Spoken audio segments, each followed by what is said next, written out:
see anybody who's good and real to the music get themselves in a situation where they can be noticed on a global scale, because that's another problem we've got.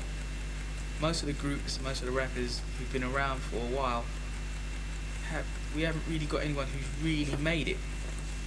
You know, I mean, a lot of people, I'm sure if you speak to American people, you say, well, who's, you know, do you know any rappers? And they'll probably say Stereo MCs. No disrespect to them, but I don't really call their music hip hop or rap. Yeah.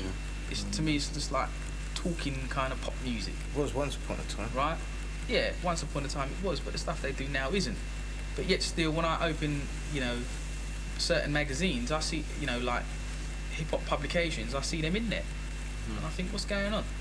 They might, you know, I can just imagine people around the world looking at it thinking, is this what these London guys call hip-hop? Now, when I do the show, basically, I listen to the records, I decide if I like them, and I decide if I don't. If a record so there's is, no outside influence. There's no power that be that controls. No, you know, I don't put myself in a situation where a person at a record company is going to be able to say to me, I sorted you out with this last week, so I want you to play this. They know where to go. You know, from the day I took over that show, I did get a few phone calls from people trying to get me to do certain things. It's like, I'm not interested. You don't tell me if the record's good. I tell you if it's good, or I tell you if I like it. You don't tell me it's good and then try and persuade me that I should play it. It doesn't work that way. You know, there's too many people who get into influential places trying to orchestrate little underhand tactics, you know what I mean, to get certain records in certain positions. I'm just not with that at all. It's like, if it's real hip hop and it's good, I'll like it. You know, there's certain records I hear and I think, that's not bad, I'll play that. After a little while I think, yeah man, this record's grown on me. You know, if I've got a choice of playing a brand new Redman tune and some other group that no one's heard, I've got to think to myself, I've got an audience out there that I've got to keep entertained and keep them tuning in.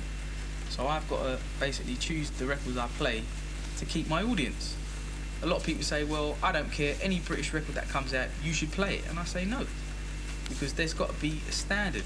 If I go on the radio and start playing a load of nonsense UK hip-hop tunes, people are just going to think, this guy doesn't know a slamming tune when he hears one. Because look at all this crap he's playing. You know, you've got to get yourself to a level where if you choose 30 records for your show, all 30 of them are good. Whether they're American or whether they're from France or whether they're from Belgium, doesn't matter where. That they're good quality class records that people say, yeah, this guy's opinion, you know, I can get with his opinion because most of the stuff he plays, I find it personally good. You will never please everybody. You know, I get groups ringing me up saying, listen man, I gave you my tune, you didn't play it. I try to be honest. I'm not going to tell anyone, yeah man, I think your tune's wicked, when I don't. There's too many people in the music industry doing that. I'll listen to it man, if I don't really like it, I'm going to call you and I'm going to tell you I don't like it and I'm going to tell you why. If you don't really want that, a negative response, or if you can't handle it, you're going to start being silly, going to get into arguments and all that, keep your record man. Okay, on that tip, let's hear some some on the ball or on the spot comments of what you think of these groups, if you don't mind. Go on then. What do you think of Blade? Yeah, Blade's good.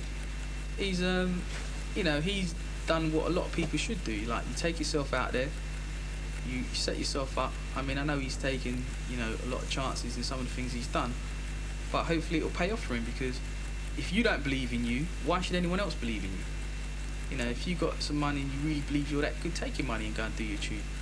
If it fails, then maybe, you know, you're going to have to go back to the drawing board, but at least you believe in you.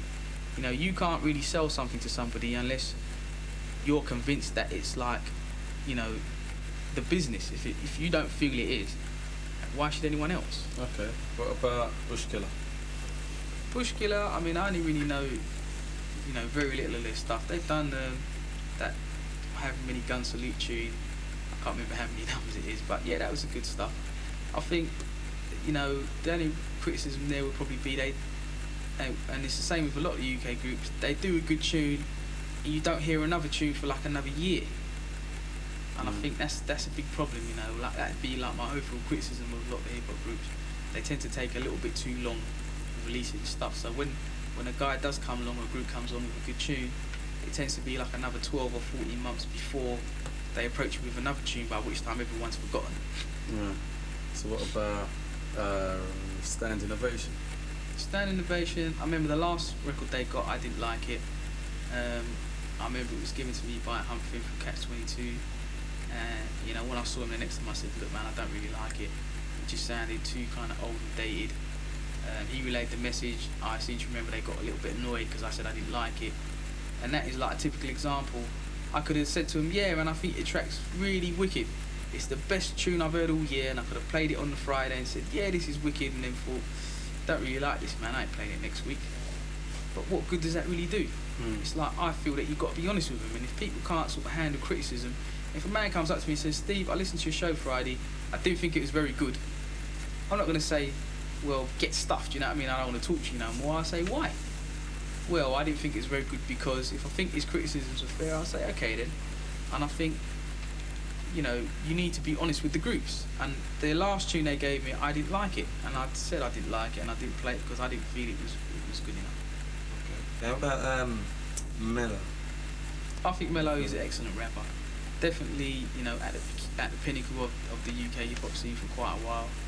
You know, I've listened to some of his recent stuff that he's done, you know, when I say recently, it's been done like 2 years and stuff. And there's some real good stuff in there.